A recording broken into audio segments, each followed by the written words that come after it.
Baiklah, kami dari kelompok 4 akan memaparkan sebuah video yang berjudul limbah padat. Yang pertama, kami akan memperkenalkan diri kami masing-masing.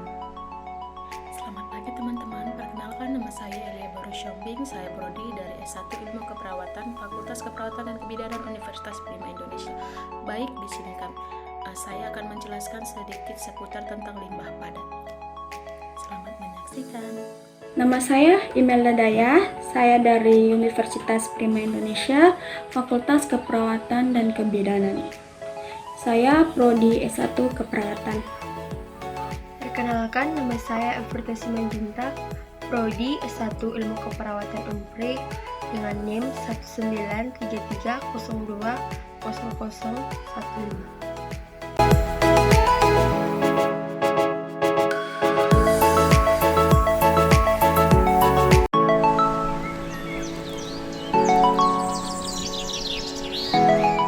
Limbah padat. Limbah padat adalah hasil buangan industri berupa padatan, lumpur, atau bubur yang berasal dari suatu proses pengolahan. Sumber limbah padat yaitu pabrik gula, pulp, kertas, rayon, plywood, limbah nuklir, pengawetan buah, ikan, dan daging. Nah, dari sumber limbah padat bisa kita ambil contohnya itu dari limbah padat medis seperti alat-alat medis, masker, ataupun tisu.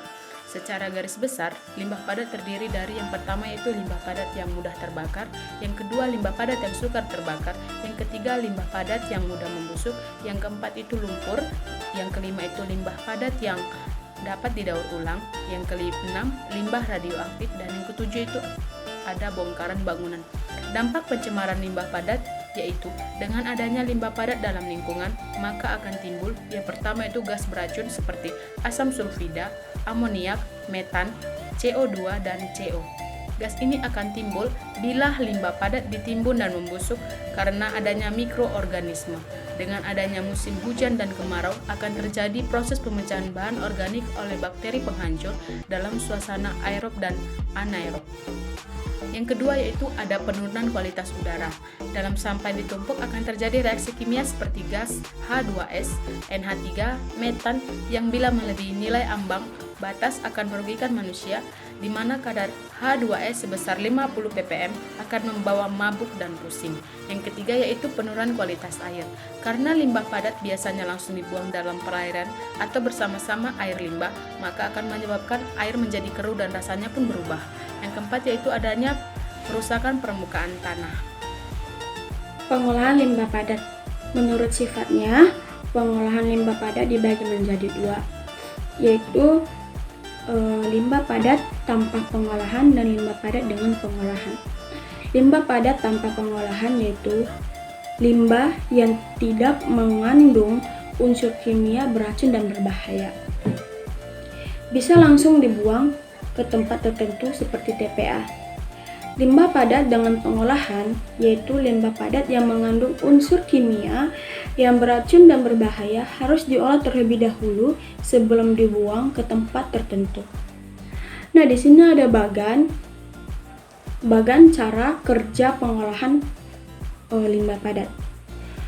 Bahan baku sumber daya alam yang akan dijadikan sebagai industri. Industri dibagi menjadi dua, yaitu limbah atau produk. Limbah yang beracun dan berbahaya akan diolah, lalu setelah pengolahan dijadikan pembuangan. Dari pembuangan tersebut akan didaur ulang kembali menjadi suatu produk. Setelah menjadi suatu produk akan disebarkan ke konsumen, dan setelah dari konsumen akan menjadi limbah kembali. Dari limbah kembali akan menjadi pembuangan, kembali ke pembuangan. Nah, dari produk beracun dan berbahaya yang diolah terus akan menjadi pembuangan. Setelah pembuangan diolah kembali menjadi pembuangan memenuhi syarat. Nah, setelah kita mengetahui cara kerja pengolahan limbah padat ini, ada beberapa faktor yang harus kita perhatikan sebelum mengolah limbah padat tersebut. Nah, yang pertama yaitu jumlah limbah. Jumlah limbah ini kita mengetahui ada sedikit dan banyak. Sedikit itu yaitu yang mudah ditangani sendiri. Nah, yang banyak ini yang membutuhkan penanganan khusus atau tempat sarana pembuangan. Nah, yang kedua itu sifat fisik dan kimia limbah.